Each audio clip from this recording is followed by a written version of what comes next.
Assalamu alaikum hettiyankoɓe e ɓiyankoɓe ayaw Piindi TV bisimilla mon e ruɓɓindu jandeli moɗon weltare min dañte kala saaha huccide e mon noon kadi min dañiri weltare oɗo subaka altine hannde kuyiɗon yo Allah waɗanen jaam goto fof salmanama e inde kono manama e jettoɗe sikkude tan goto fof ɓenni weekend belɗo deƴƴo ɗum noon hettiyankoɓe e ɓiyankoɓe ne jeeya hannde ko ɓuuri tengtude e jayndel liberté waɗama inauguré ɗum ko hanke tawtorede gardiɗo leydi ndi Karim Wade ma jeeye sungol ɗi walla jeeyatake hen walla fichier o beele ne labti walla labtani joni wonta sallahu lamdoji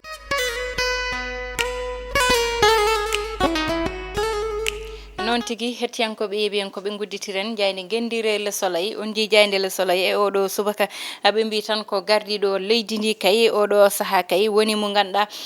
udditi dame tan BRT ɗum noon toon to diwan mo Guédiawaye ɓe mbaɗi inauguration mawɗo oɗon faade tan e BRT oɗon mo ganduɗa ne jogori umma toon to diwan mo Guédiawaye fayi Dakar ngam ɓurde wemnude ko fayi e ya garta o ɗum ɗon noon jayde l'observateur kañum oɗo subaka dawri tan ko match poɗɗo dañde ɓe mbi noon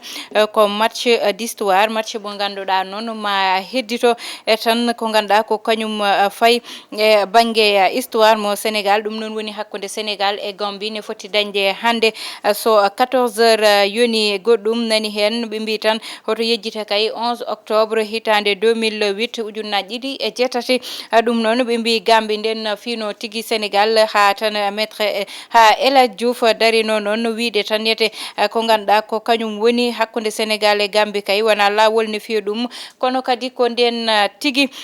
saccagé walla tan fédération mo sénégalaise waɗa saccagé ha joni tan ɓe mbi toon to diwan mo Gambie ɓe jaltini toon jimri ene wiya tan Sadio takana jabar ha joni garen tan e probléme walla tan caɗele ɗe ganduɗa tan heewi ƴewtede e numéro 9 mo Aliou Cissé ɓe mbi noon to banggue attaque mo heewi hen dañde caɗele garen e jayde tribune ari tan koye banggue politique woni dawrugol kañum noon wi tan ko beele fichier o ala wawɓe hebde ɗum walla tan heɓɓe ɗum gam wawde yaltinde hen ko ganduɗa ko kañum woni yette wawde hebbinde liste uji mumen kono kadi ɓe garte konngudi ceerno Alassane Sall mbiɗo kay hey Karim Wade ana wawa jeeyede ko faye sungoli ɗi Karim Wade ɓe mbi tan mbarodi arti ɗum noon woni tan konngudi ganda addama e jayde enquête ɗum noon on ji jonde kanko Karim Wade ɗum wayno najjuni ɓe mbi Karim noon oɗo saaha yeehi ha yettima ɗo fonno yettade banggue nationalité muɗum beele koko wad ko baddu ɗum renoncé woni nationalité française makko beele ko baddu ɗum renoncé walla ɗum ɗon fo noon woni hande ko ganduɗa ko namdal mataw jabowol ngol ma ande ɗo e yesso garene jayde quotidien le quotidien kanko kay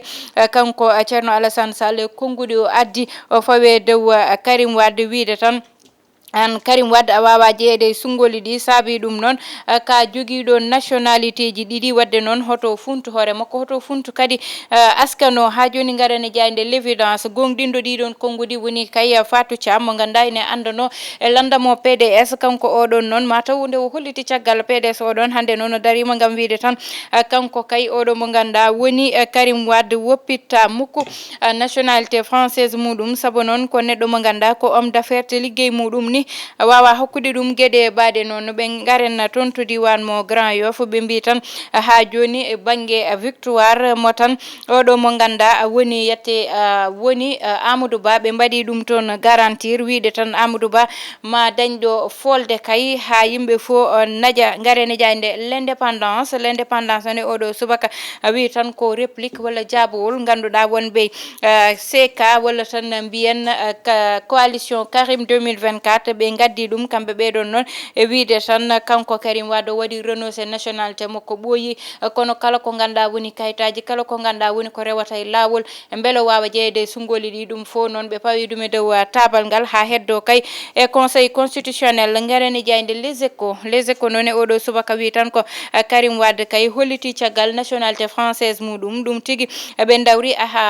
haaldi noon ɗiɗon konngudi walla addi ɗiɗon konngudi ko tan wonɓe e tan e landamo PDS walla mbiyen e coalition Karim 2024 ha joni tan arte e ɗeɗo baroɗe kay wiide kay oɗo saaha noɓe mbatta kay haaɓe liɓa walla ɓe janay dow jeeheɗe ɗon kay woni haalaka oɗo saaha woni scorpion ji ɗi ganda kañum woni di Gambie match mawɗo noon wonata hande so 2 heures yoni garene jayde libération noon ari tan ko eko ganduɗa ko kañum woni scandale mawɗo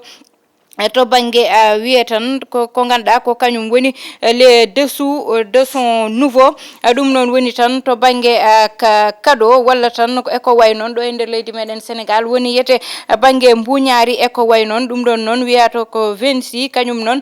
ko tolne million ngaji temedde ɗiɗi milliard e banggue euro ɗum tan woni ko ganduɗa nannama henete ɗum ɗon noon ɓe mbi kay koko ganduɗa yete ina addi oɗo saaha haala hewka noon ko wiyete tan losko ina uddita hen gam ɓurde dañde ko labtengal ɗon banggal ngaɓe ganduɗa ma hollir ko laaɓi ɗo e ɓoyde woni équipe nationale mo Sénégal koye jayde stade tigui ko hen tigui udde tan e oɗo subaka ɓe mbi kay oɗo saaha kay kamɓe aɓeni kay jooɗi fadde oɗon match dañde hakkude mabɓe kay e ɓe ganduɗa ko kamɓe goni wonɓe walla tan ɓiɗɓe Gambien ɗum ɗon noon ɓe mbi mane ɗo e baro ko duel mo ganduɗa walla mbiyen duel numéro 10 ko noon tigui ɓe mbi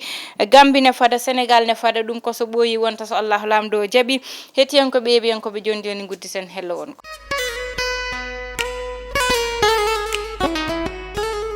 noon tigui hettiyankoɓe yeeɓiyankoɓe gardiɗo leydi ndi waɗi inauguré BRT ɗum ɗon noon ko hanki wonno e tan dimanche o ɗum noon hewɓe tawtorama ɗum ha tan ina jeeya hen maire mo Guédiawaye woni yette oɗo mo ganduɗa woni Mohamed Aidara ɗum ɗon noon ina anda tan BRT o to banggue transport e ballital ko ballital manggal to ngal ɗon banggal sabone anda noon hotɓe e banlieue woni dañi caɗele e banggue ya garta o yiyama tero no tan addiri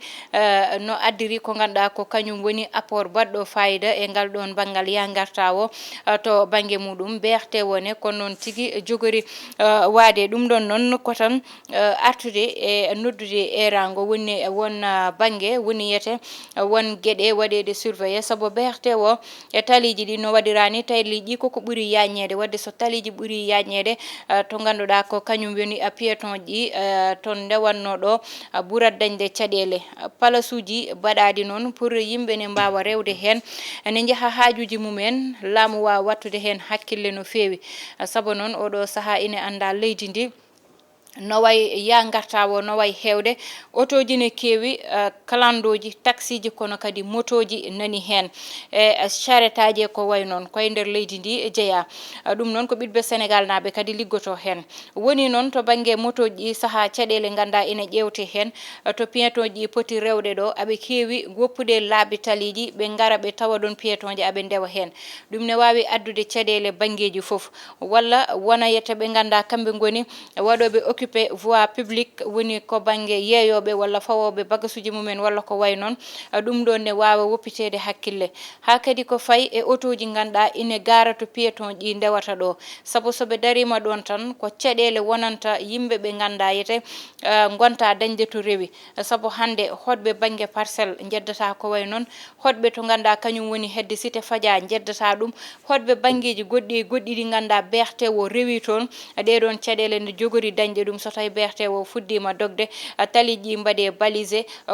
goto foof fuɗɗo rewde lawol muɗum ɗum ɗon noon so ari surveillance mawɗo namdoto e tan ko ganduɗa ko kañum woni wawde wallidde population ji ɗi ha kamɓene ɓe mbawa dañde ɗo ɓe pawi koyɗe mabɓe saabu sona ɗum ne haale hande guila arani kono so yettoyima ma ande holko tagno kaɗo haala ine haale saabu ne wawi addude caɗele ɗum noon ko woppidde hen hakkille tan saabu foof koye ligguey o jeeya hettiyankoɓe ɓeɓiyankoɓe ɗum woni komin gaddanno on to banggue roɓɓindu jayndeli hokkude wonade gongol so Allahu lamɗo jaaɓi bani moon debbo Aissata Ndiaye wonno heɗon en to banggue caméra ko Djiby Dieng to montage ko Ali Fall